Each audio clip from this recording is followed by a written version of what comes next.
क्या हमारे लोग अनपढ़ थे? देश आजाद होने से पहले अनपढ़ थे, लेकिन 500 साल 1000 साल पहले हमारे लोग अनपढ़ थे? नहीं थे। बहुत गंभीर बात समझना। 500 साल 1000 साल पहले हमारे पूर्वज अनपढ़ नहीं थे। इन मूर्खों ने क्या समझाया? अनपढ़ थे आदि अनादि काल से। हमारे पूर्वज 500 साल पहले राजा थे। हमारा जिस तरीके से जड़गांव का इलाके में 80% से ज्यादा आदिवासी रहता है, इसी तरीके से हमारा कुशलगढ़ में 85% आदिवासी, 85%। उस इलाके में आज से 500 साल पहले हमारा राजा था। आज से 500 साल। हमारे इलाके में आज से 700 साल पहले हमारा राजा था। हमारे इलाके में ये जो आपका छोटा उदयपुर, ये देवगढ़ बरिया, इस इलाके में आज से 500 साल पहले हमारे राजा थे। जब हमारे पूर्वज राजा थे तो क्या वे अनपढ़ थे?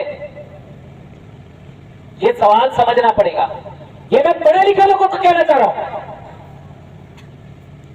और पढ़े लिखे लोगों के लिए मैं अक्सर शब्द इस्तेमाल करता हूं, लिखा पढ़े। जो लिखा वो पढ़ा।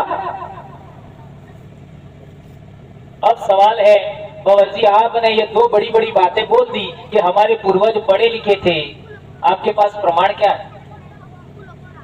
इधर माँ को क्या बोलते हैं? आई।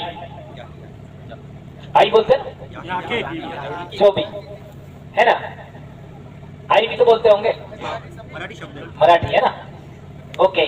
जो भी, गुजरात में भी आई शब्द इस्तेमाल होता है, हमारे इलाके में भी होता है। अब यह शब्द क्या हिंदी भाषा का है? आई नहीं है। संस्कृत भाषा में क्या? नहीं है। संस्कृत में मात्र शब्द होता है, मात्र, मां के लिए। अब सवाल पैदा होता है कि हमारी बोली मैच ही नहीं कर रही है। वो लोग आज सत्ता में बैठे हुए, हमारी बोली मैच नहीं करती, हमारी संस्कृति मैच नहीं करती, वो लोग सत्ता में बैठे हुए।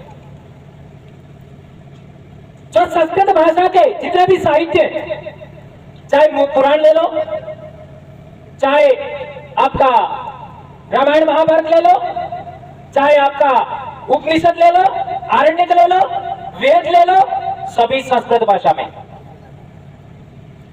इन सभी संस्कृत भाषा में तक्षशिला विश्वविद्यालय के बारे में कोई उल्लेख नहीं। तक्षशिला, नालंदा विश्वविद्यालय के बारे में कोई उल्लेख नहीं है। नालंदा विश्वविद्यालय के अंदर 10,000 स्टूडेंट, 10,000 विद्यार्थी एक जगह पढ़ते थे। आवासीय विद्यालय था, 2,000 शिक्षक पढ़ाते थे। 2,000 दूसरे देशों के लोग आकर के पढ़ते थे, दूसरे देशों के। उसके बारे में किसी भी किताब में संस्कृत भाषा का उल्लेख नहीं है, जबकि वो मिला, उसका प्रमाण है, भवन मिल गया। कम से कम 27 विश्वविद्यालयों का प्रमाण मिला है। उसके बारे में पुराण में कोई उल्लेख नहीं है, रामायण महाभारत में कोई उल्लेख नहीं है, आरण्यक में कोई उल्लेख नहीं है, उपनिषद में कोई उल्लेख नहीं है, वेदास में कोई उल्लेख नहीं है। आप गंभीरता से समझेंगे। उस जमाने की बात करें, अर्थशास्त्री अमर्त्य सेन ने कहा है कि ईस्वी सन् के आसपास हमारे देश में 37% ग्रोथ रेट थी, अर्थव्यवस्था 37%। आज कितनी है? 5 से 6 के बीच में चल रही है, 5 से 6। उस समय 37% हमारे देश का इकोनॉमी था, और दुनिया के दूसरे देशों से लोग हमारे इलाके में पढ़ने के लिए आते थे। सोच सकते हो हमारे लोग उस जमाने में कितने सुसमृद्ध होंगे। और मैंने आदिवासी एकता परिषद के कार्यक्रम में एक बार सुना था कि सातपुड़ा के इलाके में लोगों के पास बहुत संपत्ति है, चांदी तो बहुत बड़ी संख्या में, बहुत बड़ी मात्रा में चांदी है उनके पास, अन्न भी है। जब आज इतना है तो उस जमाने में हमारे पूर्वज राजा महाराजा थे, तब कितना होगा? सोच सकते हो। इतना धन धान्य से परिपूर्ण समृद्ध हमारी संस्कृति सभ्यता हुआ करती थी, हमारा इतिहास था। हमको क्रमशः पीछे धकेलते धकेलते धकेलते आज ये हालत हो गई है जो अजय भाई ने कहा कि हमारे इलाके की बेटियां दूसरे इलाके में लोग शादी करके ले जाते हैं, और आने वाले समय में कितना बड़ा नुकसान होने वाला है।